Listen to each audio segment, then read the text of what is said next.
옛날 어느 마을에 과부 명자가 살고 있었다. 그러던 어느 날 그녀는 마을 사내 춘복이에게 몹쓸 짓을 당했다며 관하로 찾아가는데, 사또, 아무리 서방 없는 과부라고 이렇게 막대해도 되겠습니까? 아, 글쎄, 최대감댁 머슴 춘복이라는 자가 어젯밤에 제 방으로 오더니 저에게 몹쓸 짓을 했습니다. 그게 사실이더냐? 그런 고얀 놈이 우리 고을에 있단 말인가?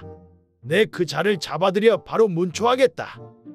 그렇게 춘복이가 관아에 끌려오는데, 그 과부가 한 말이 사실이더냐? 내가 아녀자에게 함부로 몹쓸 짓을 하였다는 게.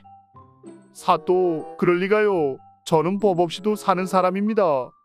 그런데 어찌 아녀자에게 함부로 했겠습니까? 그 과부가 외롭다고 자기 집으로 오라더니 술을 먹여놓고 오히려 저를 범한 것입니다. 그걸 믿으란 말인가? 만일 꺼지시면 이 자리에서 바로 소인의 목을 치셔도 됩니다. 그렇게 춘복이가 억울함을 호소하자 그의 진정성이 보여 사또는 고민하다 두 사람을 불러들이는데, 그래, 그대는 어떻게 하면 좋겠는가? 이자를 옥에 넣을까? 아님 합의를 하겠나?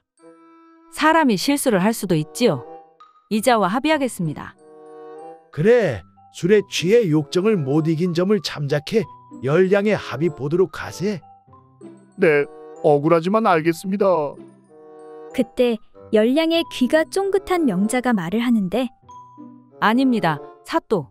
셋네 집에서 한 번, 물레방아에서 한 번, 갈대밭에서 한 번, 그래서 총 30냥입니다. 하니 이에 사또가, 이런 몹쓸 한 번은 당한 게 맞으나 세 번은 어찌 당했다고 할 수 있겠느냐? 그것이. 여봐라, 저 여인에게 곤장 20대를 내리거라. 이에 깜짝 놀란 명자가 둘러대는데, 사또, 어젯밤 집에서는 이 사내에게, 물레방아에서는 덕수에게, 그리고 갈대밭은 저기 있는 포졸 삼식이에게 당했습니다.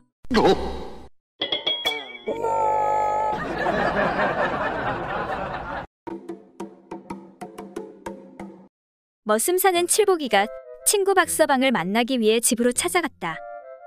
마침 박서방은 집에 없었고 그의 부인이 문을 열어주는데, 빼어난 미모의 그녀는 안타깝게도 벙어리였다. 아주머니, 안녕하세요? 근데 박서방, 이 친구는 어딜 나갔나요? 그러자 벙어리 부인은 칠복이를 이끌고 부엌으로 들어갔다. 그런 다음 갑자기 등을 돌리고 치마를 걷어 올리더니 한껏 물이 오른 허벅지와 엉덩이를 보여주며 술병을 가리키는 것이었다. 생각지도 못했던 눈요기에 칠복이는 기분이 몹시 좋아졌다. 정말 대단하시군요. 하지만 전 지금 그 친구의 행방이 궁금할 뿐인데요. 그러자 부인은 치마를 걷어 올리고 술병을 가리키는 그 동작을 다시 한번 보여주었다. 친구 부인의 연이은 행동에 어느덧 가운데 다리가 화가 나기 시작한 칠복이는 속으로 이를 악물고 버텼다. 안 돼, 그 집만은 엄연히 친구 부인인데 내가 어떻게 참아야만 해. 칠복이는 목소리를 가다듬으며 말했다. 무슨 오해를 하신 모양인데 전 그럴 생각도 없고 할 수도 없습니다. 전 단지 그 친구가 어디에 있는가 궁금할 뿐입니다. 하지만 부인은 막무가내였다. 여전히 치마를 걷어올리며 술병을 가리키는 것이었다. 계속되는 부인의 행동에 기분이 묘해진 칠복이는 더 이상 견딜 수가 없었다.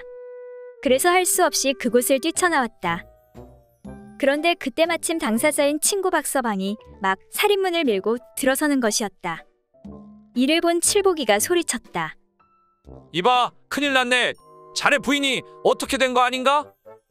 어떻게 되다니? 내가 자네가 어디 갔냐고 물을 때마다 엉덩이를 들쳐 보이고 술병을 가리키니 뭔가 이상하지 않은가? 칠복이의 말에 박서방이 낯빛도 바꾸지 않고 말했다. 그거야 당연한 일이지. 그건 말이지, 우리 남봉꾼 남편이 지금 술집에 있습니다. 이런 뜻일세.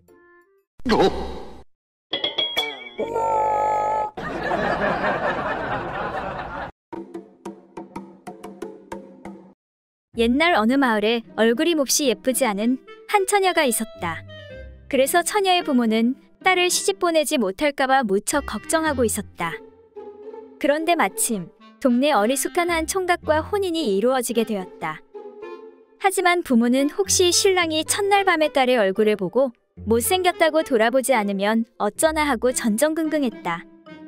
얘야, 첫날 밤에 어떻게 하는지 분명히 알겠지? 그래, 네 엄마가 하라는 대로만 하면 아무 문제 없을 게야. 예, 걱정 붙들어 매세요. 그렇게 딸은 첫날 밤을 보내게 되었고 걱정이 된 부모는 첫날 밤 신방 앞에서 거의 뜬 눈으로 밤을 지샜다. 다음 날 아침 딸이 신방에서 나오기에 부모는 얼른 딸을 불러 붙잡고 물었다. 그래, 얘야, 아무 일 없이 무사히 잘 잤니? 혹시 신랑이 내 얼굴을 보고 못생겼다고 실망하거나 무슨 말을 하지 않았니? 밤새 걱정이 되어 잠을 한숨도 못 잤단다.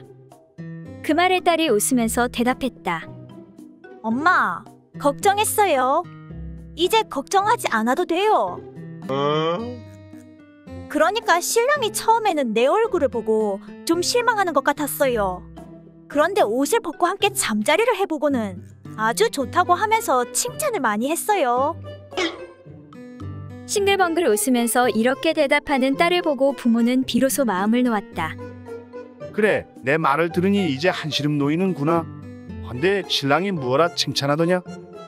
네, 그러니까 신랑이 말하길 그 참 얼굴은 못생겼지만 잠자리 하나는 별미로구나. 그 맛이 정말 별미야. 라고 하며 칭찬했어요. 딸의 이 말을 듣는 순간 모친이 손뼉을 치며 외쳤다. 그러면 그렇지. 우리 집 여자들 치마미 그 맛이 별미라는 건 온 동네 남자들이 다 알지.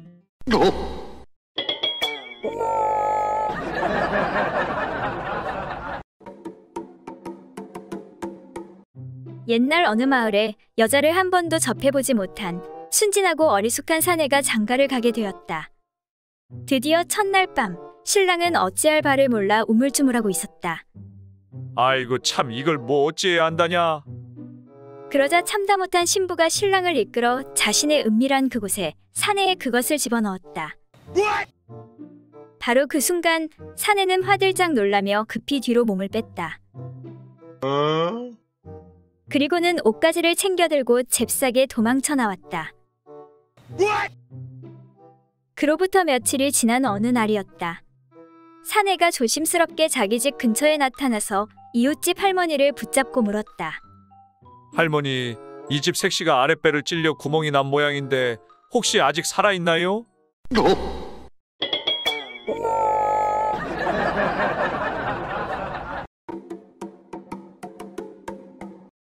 옛날 어느 마을에 행실이 좋지 못해 어디를 가든 다리를 벌리고 앉는 과부가 있었다.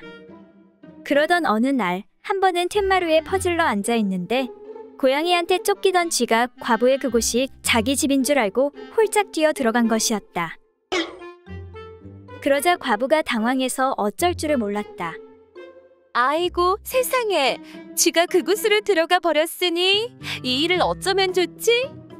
그런데 때마침 동네에서 어리숙하기로 소문난 총각 칠복이가 마당 앞으로 지나가기에 과부가 소리쳤다. 이봐요, 칠복이 총각. 시간 있으면 나하고 한번 재미 좀 보지 않을래요? 그동안 여인을 한번 안아보려고 무진장 노력해온 칠복이는 웬 횡재인가 싶어 좋아 어쩔 줄을 몰랐다. 저야 좋지요. 근데 그 말 참말이지요? 나중에 딴 말하지 마셔요.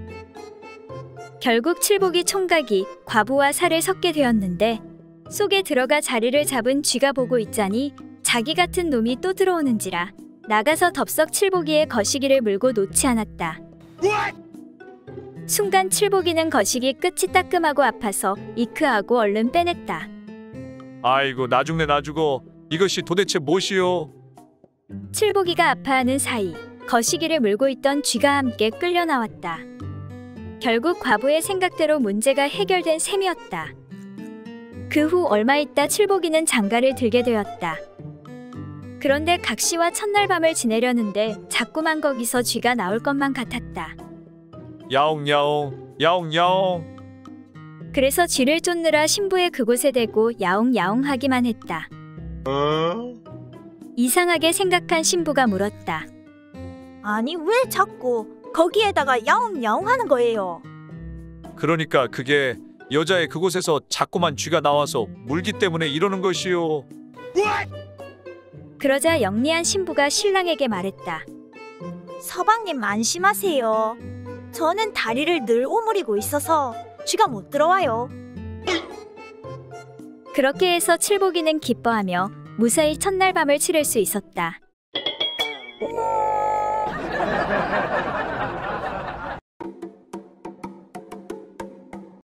옛날 어떤 처녀가 출가하였는데 어느 날 그의 유모가 은근하게 물었다. 아씨, 어젯밤에 그 맛이 어떠하시던가요? 이에 신부가 말하길. 그 맛은 좋은 것 같기는 하지만 깊은 맛은 아직도 알 수 없는 것 같아요. 라고 하였다. 이에 유모가. 그 맛은 인간에게 제일 좋은 맛이며 한창 흥이 일어 무르익을 때는 눈은 태산의 형태를 보지 못하고 귀는 천둥 소리를 듣지 못하게 됩니다.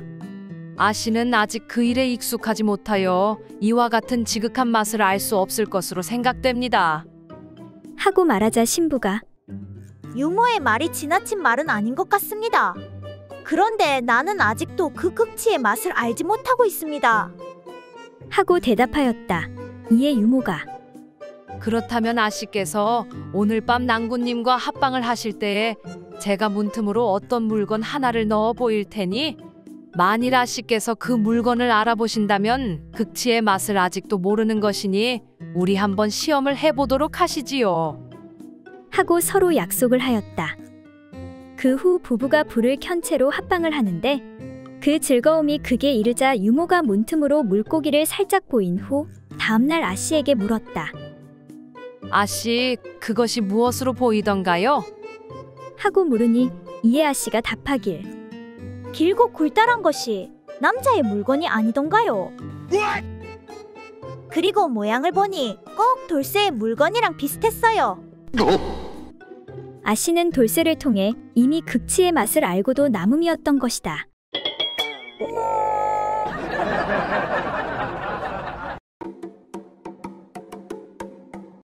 어느 날 노총각 나무꾼이 산길을 가고 있었다. 나무꾼은 선녀와 나무꾼 이야기를 떠올리며 자신에게도 언젠가 이런 행운이 찾아왔으면 좋겠다고 생각을 했다. 그런데 그때 폭포 아래에서 어떤 여자가 목욕을 하고 있는 것이 보였다. 아니, 저 여자는 누구지? 혹시 선녀가 아닐까? 나에게도 이런 행운이 찾아오다니. 나무꾼은 혹시 선녀일지도 모른다는 기대에 달려가 보니 이게 웬걸, 꼬부랑 할머니가 있었다. 아니 뭐야, 할머니잖아? 좋다 말았네. 실망하고 돌아서는 나무꾼에게 할머니가 말을 걸었다. 이봐요, 총각. 잠시 내 말 좀 들어봐요. 나무꾼은 시큰둥한 표정을 지으며 말했다. 뭔데요? 사실 난 하늘나라 선녀예요. 그런데 그만 옥황상제님의 노여움을 받아 이렇게 되고 말았어요. 그렇지만 젊은 남자와 이상야릇한 것을 한다면 난 다시 선녀로 돌아갈 수 있어요. 옥황상제님께서 분명히 그러셨어요. 제발 저 좀 도와주세요.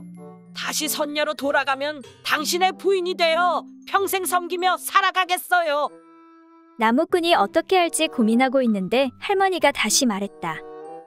보아하니 모쏠 같은데 이번 기회가 아니면 평생 혼자 살아야 할지도 몰라요. 그 말 참말이죠? 진짜죠? 그렇다면 하는 수 없군요. 나무꾼은 선녀와 결혼할 수 있다는 말에 할머니와 최선을 다해 이상야릇한 것을 하였다. 그런데 시간이 지나도 할머니에게 아무런 변화가 없었다. 할머니, 어떻게 된 거예요? 왜 안 변해요? 그러자 할머니가 다시 말했다. 아직 정성이 부족해서 그런 것 같은데 몇 번은 더 해봐야 될 것 같아요. 나무꾼은 하는 수 없이 젖먹던 힘까지 다해 할머니와 몇 번 더 이상야릇한 행동을 하였다. 모든 힘을 다 사용한 나무꾼은 가쁜 숨을 몰아쉬며 말했다. 할머니, 이제 진짜 선녀로 변하는 거지요? 그 말이 끝나자 펑 하는 소리와 함께 할머니는 선녀로 변했다. 고마워요. 나무꾼님 덕분에 다시 선녀로 돌아왔어요. 이제 저와 100년 가약을 맺고 행복하게 살아요. 아니, 이게 뭐예요? 진짜 선녀로 돌아온 게 맞아요? 그러자 선녀가 말했다. 사실은 제가 너무 많이 먹어서 상제님께 벌을 받은 거예요. 이제부터 조금만 먹을 테니 걱정 마세요, 서방님.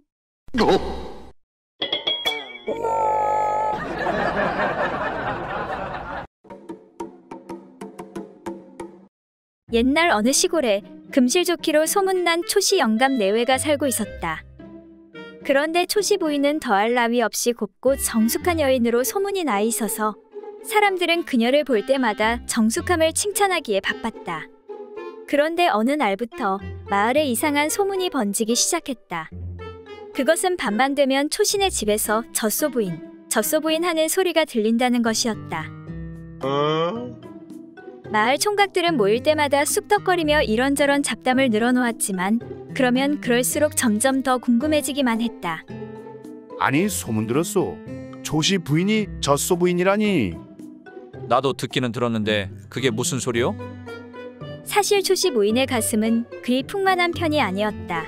그런데 젖소 부인이라니? 그러던 어느 날 마을 총각 한 명이 궁금증을 참지 못해 밤중에 몰래 초신의 집에 숨어 들어가 그 비밀을 밝혀내기로 하였다. 너무 궁금해서 참을 수가 없네. 꼭 비밀을 알아낼 것이야. 그렇게 그 총각이 방문 틈으로 몰래 상황을 훔쳐보게 되었다. 초씨가 지친 목소리로 부인에게 말했다. 나도 이젠 늙었나 보구려. 벌써 지치는 걸 보니. 아이, 몰라요. 부인이 아양을 떨어대면서 재차 남편의 품속으로 파고들었다. 김초씨가 그런 부인을 부드럽게 어루만지며 말했다. 그걸 또 하자는 말이요? 이젠 그만 잡시다. 아이, 싫어요. 부인 생각이 정 그렇다면. 초씨가 부인을 다시 품에 안았고 둘은 한동안 운후의 정을 나누는가 싶었다. 그러나 얼마 지나지 않아 김초씨는 이내 녹초가 되고 말았다. 아이쿠, 이젠 그만 날 좀 놔주구려. 내 이러다간. 초씨가 사정했지만 부인은 그런 남편의 말을 무시한 채 더욱 맹렬한 기세로 달려들었다. 마침내 체력의 한계에 다다른 초씨 영감은 여차하면 자기가 목숨을 잃고 말겠구나 하는 생각에 그만 비명을 내지르기 시작했다. 그만하시오, 부인, 그만. 내가 졌소, 부인. 졌소, 부인. 내가 졌소, 부인.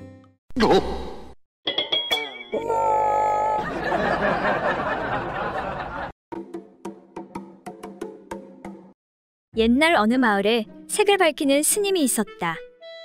어느 날 스님은 아랫마을에 갔다가 한 과부를 보고 흑심을 품게 되었다. 아니 이 마을에 이런 과부가 있었다니. 스님은 어찌저찌하여 과부의 집을 찾아갔다.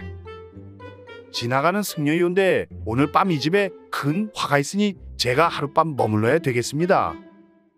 그러하다면 그렇게 하시지요. 그렇게 스님은 말도 안 되는 이유를 대고 과부의 집에서 하루 저녁을 머무르게 되었다. 밤이 깊어지자 스님은 조용히 과부가 자는 방문 앞으로 다가왔다. 달빛이 하얗게 비치는 가운데 한껏 무르익은 과부의 맨살이 드러나 보였다. 스님은 보기만 해도 정신이 아찔해질 지경이었다. 이제 도저히 어찌할 수가 없구나. 스님은 더 이상 참을 수가 없었다. 그래서 옷을 벗어 바랑에 넣은 다음 그것을 석가래에 걸어놓고 알몸인 채로 천천히 과부의 방으로 기어 들어갔다. 그런데 마침 과부도 잠에서 깨어나 있었다. 여태껏 쭉 스님의 동정을 살피고 있던 과부는 스님이 다가오는 것을 보고 기쁜 나머지 두 손으로 힘껏 끌어안아 넘어뜨려 버렸다. 갑작스런 과부의 행동에 스님은 무척 당황했으며 한편으론 덜컥 겁이 났다. 아이고 죄송합니다. 그래서 얼른 문 밖으로 허둥지둥 도망치다가 석가래에 걸어둔 바랑을 들고 간다는 것이 그만 새둥지를 들고 주행랑을 치고 말았다. 때마침 먼동이 터오르고 있었고 지나가던 한 행인이 그 광경을 목격하고 말았다.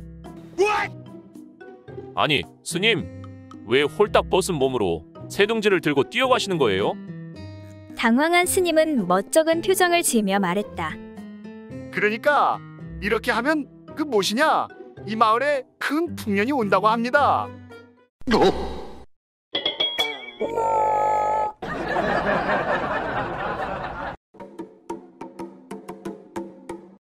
옛날 어느 마을에 수염이 아주 많은 사내가 있었다.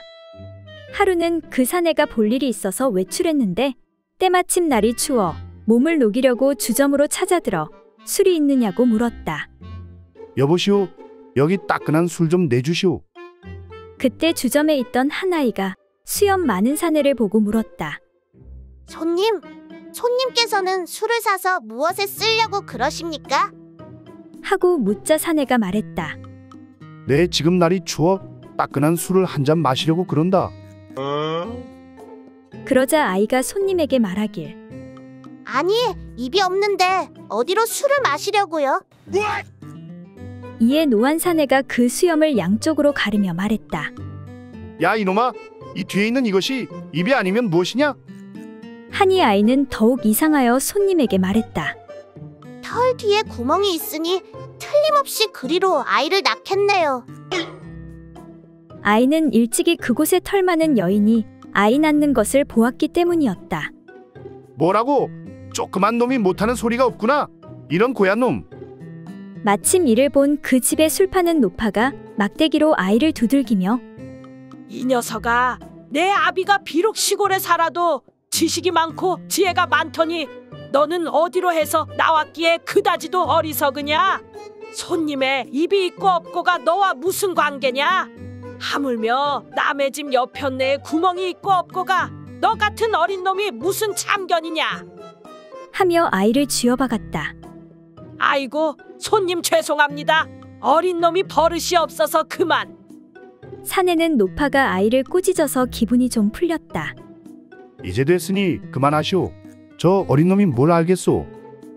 이에 노파는 한 번 더 아이를 낳으라며 이놈아, 말은 비록 수염이 드리웠으나 그 아래 눈구멍이 있고 개꼬리는 털이 많아도 그 밑에 똥구녕이 있으니 손님처럼 털이 많다고 하여 그 밑에 구멍이 없을까 보냐?